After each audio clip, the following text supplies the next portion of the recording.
So, don't get mad at me, but I actually do have one of these. And, yeah, it cost me like $10 at the thrift store a few years ago. Kinda cool, right? Sorry, just thought I'd show that off for right now. I know it's a tough time. Yeah, you're seeing that right, folks. The king is back. Now, in today's video commentary, what I wanted to do was dive into some Montreal Canadiens notes, because there were a number of things that I think we probably should be talking about when it comes to this hockey team. Changes to spots in the lineup, changes to the power play, and how some of the prospects are doing in Laval and in the NCAA. We're not going to be diving into every single prospect that exists under the sun, but just some of the ones that I think stand out in a more noteworthy fashion. Because let's face it, there needs to be room for positivity here.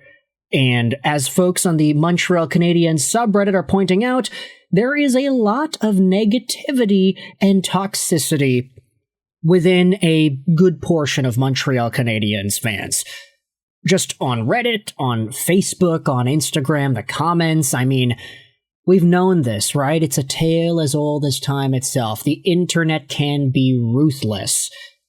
And while it's true, my YouTube videos in the comment section may sometimes, if not maybe more often than not, fall into that same category, there is room to talk about some positive.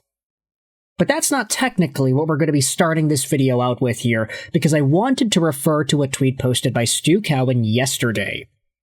Here are the Montreal Canadiens' 2 power play units that they had used in practice on the 16th. You had Lane Hutson with Suzuki, Bull Duke, Slavkovsky, and Caulfield. And then you had Noah Dobson with Suzuki, Kapanen, Demidov, and Gallagher. Now, of course, things are going to have to change with the departure of Kirby Dach. That was inevitable. We knew that the Canadiens would need to try to get something going there. Were they going to try, I guess, Josh Waugh in that spot? I don't know. Things might even change this practice from today. But based off of what we had seen last night. No, this was yesterday morning. But based off what we've seen here, it does seem like one Ivan Demidov has indeed gotten demoted. And this is a decision that a lot of Montreal Canadiens fans have started to question for very reasonable reasons. Let's go out there and read some of the replies over here. Nobody likes Demidov being off power play 1, but something had to change. Not saying he was the problem, but the power play just wasn't working. They need that bumper guy to work the middle of the ice. Hopefully this can get Bull Duke going at least. Galley off the power play entirely at this point.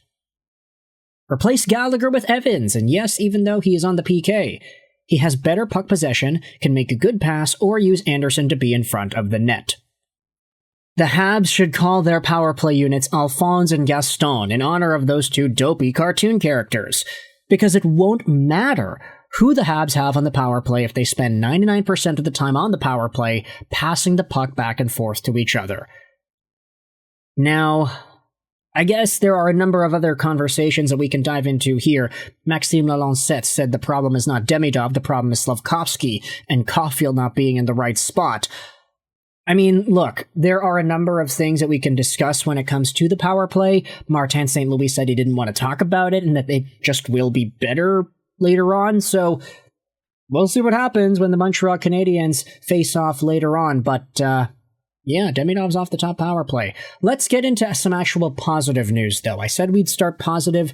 That wasn't really positive, unfortunately. Guys moving around in the power play and people getting upset. Let's actually talk about some good news for the Montreal Canadiens, as posted by Go Habs Go 31 on the RHabs subreddit.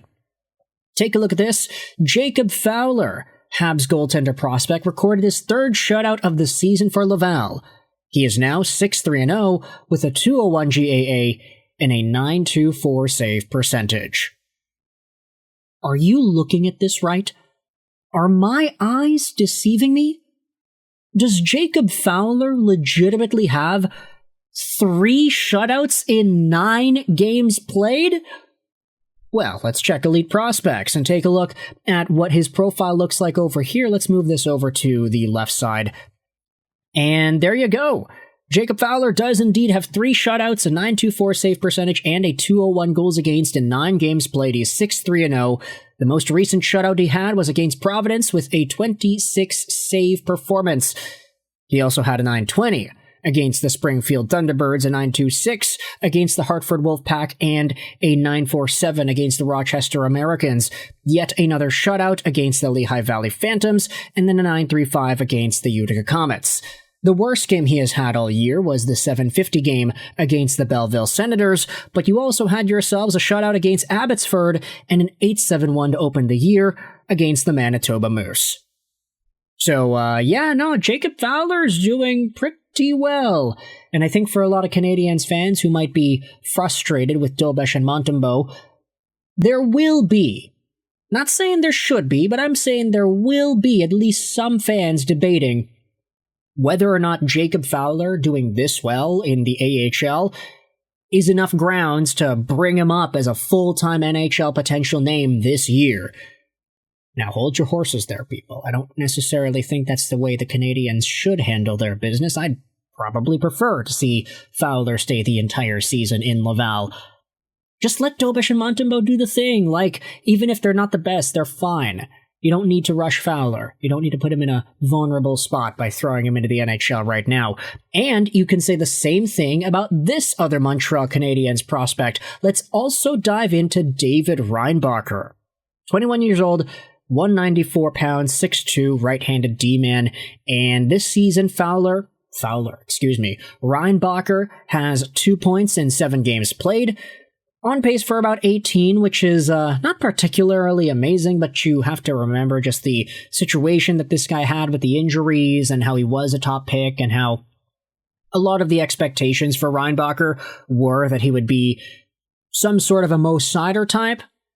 Let's go over to a post made on the Montreal Canadiens subreddit. John GameStop Jr. asked, for those who have been watching Laval so far, how is Reinbacher doing? I'm curious to know what people on here who follow the team in Laval think of him. You've got Sammy Blais 74. Not sure if that's the real Sammy Blais, going out there and saying this, I just watched the Rocket today against Providence. Reinbacher needs the season in Laval. He played well, but he is not the top D down there. He needs seasoning. Engstrom is ready to come up when he's needed. He is so smooth skating and handles the puck well. I really like William Trudeau also. He reminds me of Josh Georges. Nothing flashy, just consistent. Fowler is confident in net. Nothing seems to bother him. Give him a whole season in Laval if not 2. Nothing is wrong with staying down for too long. Now, that doesn't necessarily expand more so on Reinbacher. I was at the game today. Fowler impressed me. Good movement, in charge of his crease, calm under pressure. Reinbacher was good. Second pairing. He was looking okay. Struggled with some decision-making, but sound positioning. A little nervous around the boards after a big hit in the first. In person, David Reinbacher looks like a freaking beast, bigger than 6'3", 207, smooth skater, good passer, still needs to work in his own end, but better than Mailloux in that regard. And that just seems to be about it when it comes to David Reinbacher and the way he has performed so far with the Laval Rocket. I'm sorry, I can't necessarily tell you. I haven't been watching too many Rocket games in full, but I think the biggest thing for Reinbacher at this point was talked about in a bunch of these comments over here. As long as he gets going, as long as he continues to work on his game and he has the right space to be able to do that, if he's able to continuously put in improvement, then hey, that's what he needs right now. He had a pretty crappy Draft Plus 1 year because the team he was on in Europe was terrible. He got injured the year after, and then he got injured the year after that too, aka this year, to start out the season. So David Reinbacher's post-draft career has definitely not been in the same territory as a Matvei Mishkov or whomever else was taken in that 2023 draft, Connor Bedard, etc. There's a lot more that Reinbacher needs in order to become that top-tier player that Canadiens fans thought they'd be getting at 5th overall. So with that in mind, you can let me know your thoughts in the comment section below. How do you feel about all these Montreal Canadiens news and notes from Reinbacher probably needing the AHL time, to Jacob Fowler's improvement and Ivan Demidov being demoted from power play number 1. Thoughts in the comment section below. I hope you enjoyed this video. And bye.